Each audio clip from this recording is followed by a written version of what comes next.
Appreciate everybody popping out for my birthday, you know what I'm saying? Happy birthday! They always had the guns and the cars to pull up on us, and you feel me? We ain't never had that shit. In the early hours of June 23rd, one of Jacksonville's most controversial rappers, Foolio, was pronounced dead after being fatally shot in Tampa, Florida, while celebrating his 26th birthday. While Tampa police are promising to carry out an immediate investigation into the murder of Foolio, the rapper had left behind disturbing footage that captured the last moments of his life. Take a stool, sit, and be brave, because in this video, I will unravel the mystery behind Foolio's disturbing last footage. Come with me to Jacksonville.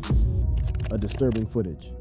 The pool party start today at 5, 6 o'clock. If you already got the address, pull up, man. You got the address, pull up. If you need the address, DM me right now. Appreciate everybody popping out for my birthday, you know what I'm saying? Happy birthday! Everybody got their shot, put their shot in the air.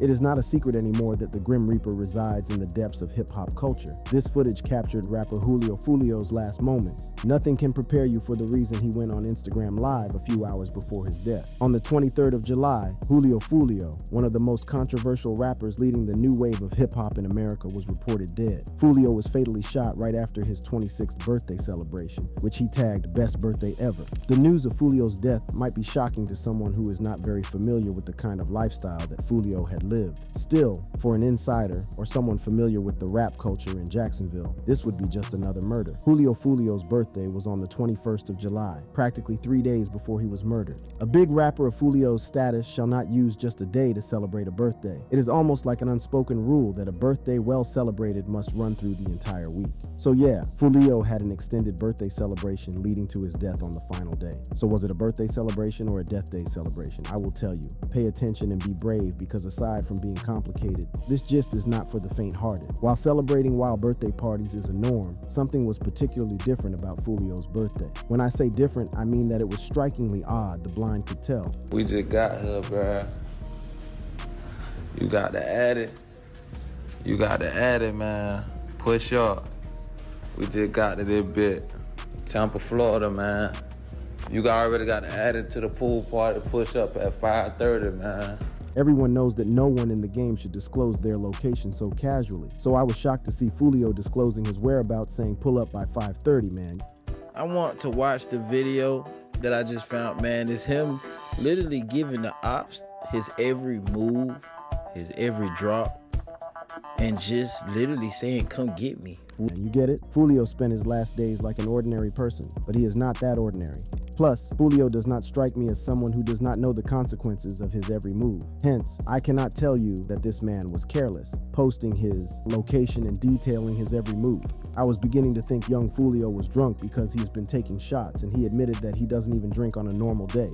I don't even drink, But I'm sure it is not the alcohol, though he was seen sharing shots with a couple of people. Foolio must be up to something. Everything was going smoothly, like a gentle sea, until Foolio updated on his IG that they were being kicked out of the Airbnb. It was reported that Foolio's party was kicked out of the Airbnb by the police because the gathering had exceeded the occupancy limit. That is to say that people did turn out for Foolio, but did he know all of them? Let's save this question for later. A few minutes later, Foolio updated his IG again, thanking everyone for coming. He said it was his best birthday ever, but that was not the end. Foolio did not plan for the celebration to end there. He urged his well-wishers to pull up with him to the show where he planned for the party to continue. Foolio moved his party to the Truth 18 Lounge, which he updated on his IG. He arrived with a large group of people and again disclosed his location to the public. He continued to party amidst the group with his location disclosed on social media, and he didn't seem to care. All of a sudden, the celebration took a tragic turn. Tampa police reported that they got an emergency call by 4:40 a.m., reporting a shooting at a hotel parking lot. Around 4:40 this morning, we received a 911 call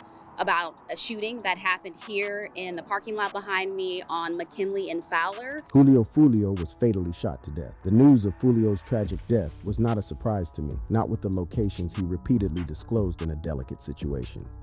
How Foolio met his death. The live updates Foolio posted on IG reportedly dug his grave. Foolio and his birthday supporters retired at a Holiday Inn in Tampa, where the rapper had planned to rest after the party, but unfortunately, they couldn't make it to the lodge. Foolio was ambushed at the hotel's parking lot, where he met his death. At around 5 a.m., police arrived at a gruesome crime scene in the Holiday Inn's parking lot. They met two cars smeared with bullet holes and a body that was later identified as Charles Jones, the rapper Foolio. 3 other people sustained injuries from the shooting, shooting and were taken to a local hospital in stable condition. Eyewitnesses reported to the police that the shooting at the parking lot was intense, like it was in the movies. Other people who had lodged in the same hotel were terrified by the shooting. We're still gonna stay, we're gonna find another hotel. They had to be escorted to and fro by the police to park their luggage and move to another hotel. The police launched an immediate investigation to unearth the situation that warranted the shot and also to identify possible suspects in this fatal crime. While we wait on the police, I just want to mention that it doesn't strike me as a coincidence that there was a shootout that affected 4 people, but only 1 was dead, and the deceased is the celebrant. There is definitely more to this story than meets the eye. A murder like this usually attracts a lot of reaction from the hood. Everyone seems to have something to talk about. Hilariously, Charleston White thinks Foolio worked extra hours to meet his death. That is some crazy wordplay, but come to think of it,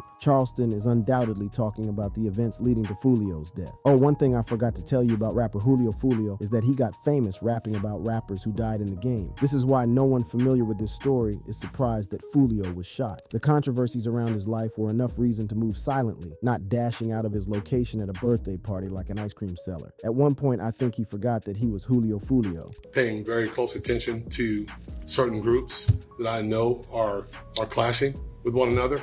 They know who they are. And we are going to pay very close attention to make sure that, we're not going to allow you to just arbitrarily run around and spray bullets into people's houses and cars. Following Foolio's murder, the Jacksonville Sheriff Department has promised to pay close attention to a certain clashing group, which they kept undisclosed. As you will come to know, Foolio was a member of one of these undisclosed groups. Since the sheriff is suspicious that Foolio's death is connected with the clashes of these undisclosed groups, I will just spill the beans. Remember, I told you that this gist is not for the faint-hearted. Well, it is about to get real. Gang rivalry between ATK and KTA. ATK and KTA are perhaps some of the most controversial rap groups in recent rap history. Both hailing from Jacksonville, Florida, these groups have been the harbinger of hell in Jacksonville. For a fact, gang violence in Jacksonville does not have its origin in the fight between Julio Foolio and Youngeen Ace. The 2 rappers grew up in it. Rapper Julio Foolio once told his story about how he found himself in this violence. He recounted that he came from the north side of Jacksonville, which is the most dangerous trenches in Florida. By age 12, he experienced murder firsthand. His friend's mom, who was apparently not his friend anymore, was shot right before their eyes. This would prompt Foolio to buy his first gun when he was just in 7th grade because he got to protect himself. They always had the guns and the cars to pull up on us, and you feel me? We ain't never had that shit. He said he had to stand up against his foes who were mostly adults at the time. Foolio's life of violence is typical of his upbringing. Hardly can a kid with such a violent childhood as Foolio grow up to not love violence in his adulthood. It is almost like it is in the blood. Foolio's father had a similar fate as Foolio. He was gunned down in Jacksonville. Police reported that the man was shot twice in the head, pronouncing him dead at the crime scene. I'm from the north side of Jacksonville. And the north side has a reputation for being one of the more violent sides, right? Yeah, that's the most violent side of Jacksonville. What you must know, however, is that Julio Foolio was the leader of KTA, which means kill them all. Foolio is considered one of the most controversial and distrustful rappers in Jacksonville. He was best known for dissing dead ops and pissing on their graves. His biggest enemy is an equally dangerous and disrespectful rapper called Youngeen Ace. Everybody in my city, they all rap. Right, so they rap to diss me so they can get views, so I can respond. Youngeen Ace is a very talented rapper and the leader of the ATK rap gang in Jacksonville. ATK means Ace's Top Killers, or Aim to Kill. It has also been referred to as the short for Attack. What is important to note is that the violence in Jacksonville predates the activities of these gangs. Both Julio Foolio and Youngeen Ace were born in this violence, but that is a discussion for another. Most of the gang violence leading to death and kidnapping in Jacksonville between 2016 until date is a result of the altercation between ATK and KTA. In one of these altercations, Foolio's brother Bibby was murdered. What ultimately happened with your friend Bibby? I go on Facebook. A little boy just got killed in Hilltop, like 16. So I'm like, what? They're like, yeah, he had on the uniform. Bro. The crises between ATK and KTA leading to Foolio's death started with as a misunderstanding. Still, it soon escalated into a top fight that has claimed lives, including that of Bibby, Foolio's little cousin. Everything went south when the court charged Sue, legally known as Hakeem Robinson, with the murder of Bibby. Kill you if you're staring at my grandpa DeVos. My mama told me chill, cause I be killing niggas. You for real? Man, for real, I be really killing niggas. I don't tell lies. All I do is stay fast, kill any nigga. Xu, a very dangerous guy, he has this violence in him that cannot be hidden. He is a close member of the ATK and has been seen in many videos with Youngin Ace. Youngin Ace had glorified Xu in his music as his ultimate killer. The family in which Xu grew up instilled in him a thirst for blood. His father, Abdullah Robinson, is a well-known hitter in Jacksonville. So when Xu got arrested for the murder of Bibby, Foolio knew it was war for real with the ATKs. Xu was sentenced to life imprisonment for the murder of Bibby and other charges alike. Bibby's death hurt Foolio so much that he released a song in his honor, was killed by multiple gunshots in his mother's house. He was there with his younger sisters who were injured by the bullets. It was Bibby's sister who later identified the suspect as Xu. Xu and some members of the ATK took to social media to diss the fallen Bibby. They tore up his grave, they spit on his grave, they urinated on his grave, they made fun of our rallies or whatever, they made fun of us marching, they mocked us every chance that they got. The ATKs humiliated the families of Bibby, and that affected Foolio. Shortly after, there was an attack on Youngin Ace, a drive-by shootout that claimed the lives of 3 ATK members, including Youngin's cousin, 23. Youngin was the only survivor of that shootout. A cousin for a cousin, yeah? The gang was out celebrating 23's birthday. They were on their back to base when the shootout happened. The KTAs are not yet done. Shortly after, there was a shooting at a club where Xu's brother, Abdullah Robinson Jr., was performing. He just got back from prison and was looking to start a career in rap alongside Youngin Ace. His life and his career ended that night.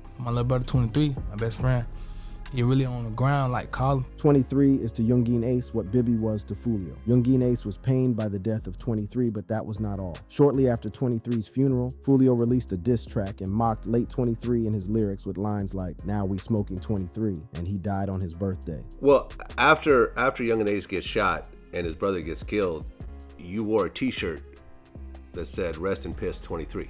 Yeah. Why do that? So when I do something, I'm gonna go all the way, you know what I'm saying?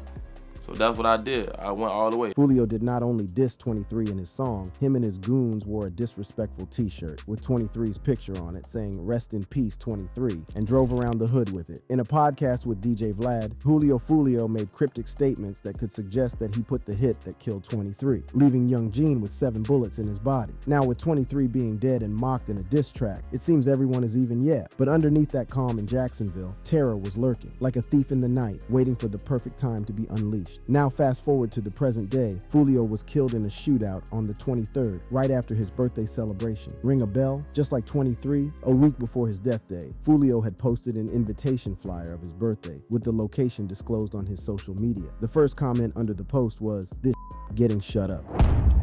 Who killed Foolio? It sounded like he wants to somehow work things out.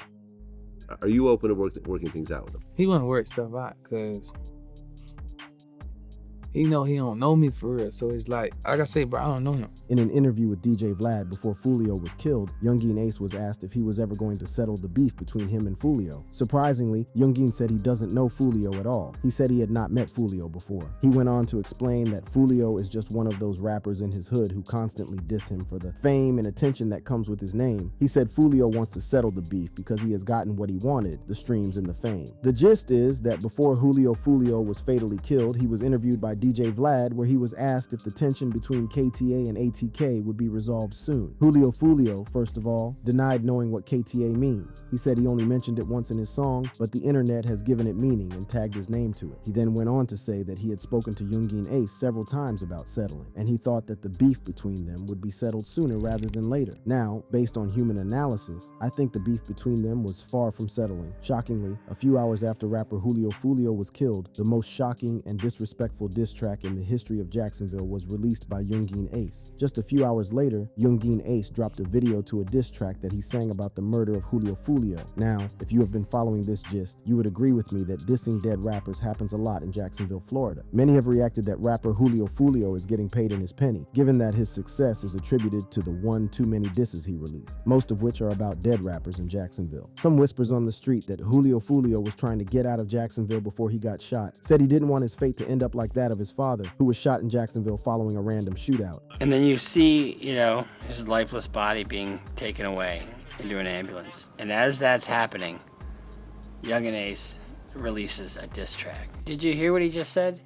He said, "Fellas got the low, I told them to do it. Youngeen Ace's diss track Do It, outrightly proof that Youngeen Ace admits to killing Julio Foolio. No doubt about that. Bruce Rivers went on to predict that if the police look into Youngeen Ace's lyrics and Do It, Youngeen Ace would be convicted. He even compared the case with that of Young Thug, where they are using his lyrics against him. But that would be ironic, wouldn't you believe? Given that Julio Foolio dissed almost all the dead rappers in Jacksonville, Florida, saying he smoked them all, the police never convicted him based on his lyrics. Why is the police very much interested in this case? My detectives are working day in and day out on this case. They're developing some good leads. We're working closely with Jacksonville Sheriff's Office. We're working with our statewide prosecutor, our federal partners, the ATF and the FBI. The whole state's security and intelligence are working towards arresting the murderers of Julio Foolio. This is no more about Foolio, without a doubt, about ending the long crime history in Jacksonville, Florida. The neighborhood of Jacksonville, Florida has suffered tremendous gun violence and gruesome gang activities for a long time now. I think the police are like, it is time to end this crime for good. I can guarantee you that we're going to be following up and making arrests in that case. Now this is serious because the police seem to be very optimistic about making arrests in this case. But then, how do they intend to go about it? Where will they be looking and what are the leads? Does this mean that they will be looking into social media? We're looking at the social media. We're working with our Jacksonville partners and getting intelligence on that. Hold up, did you hear that? So when the police look into social media, what are they going to find? Again, part of our investigation, but the indications are that the groups all came from Jacksonville. Oh, well, it seems like the police already have everything under control. They just don't want to spill the beans. I mean, they want to follow due procedure for the sake of it, because that man sounded convinced about the suspects. He already predicted that the killers and the deceased belonged to a gang group from Jacksonville. Now, if you have been following this gist, you would need no magician to tell you who the prime suspects of this murder are. But here it is, this man right here is saying that, look, we know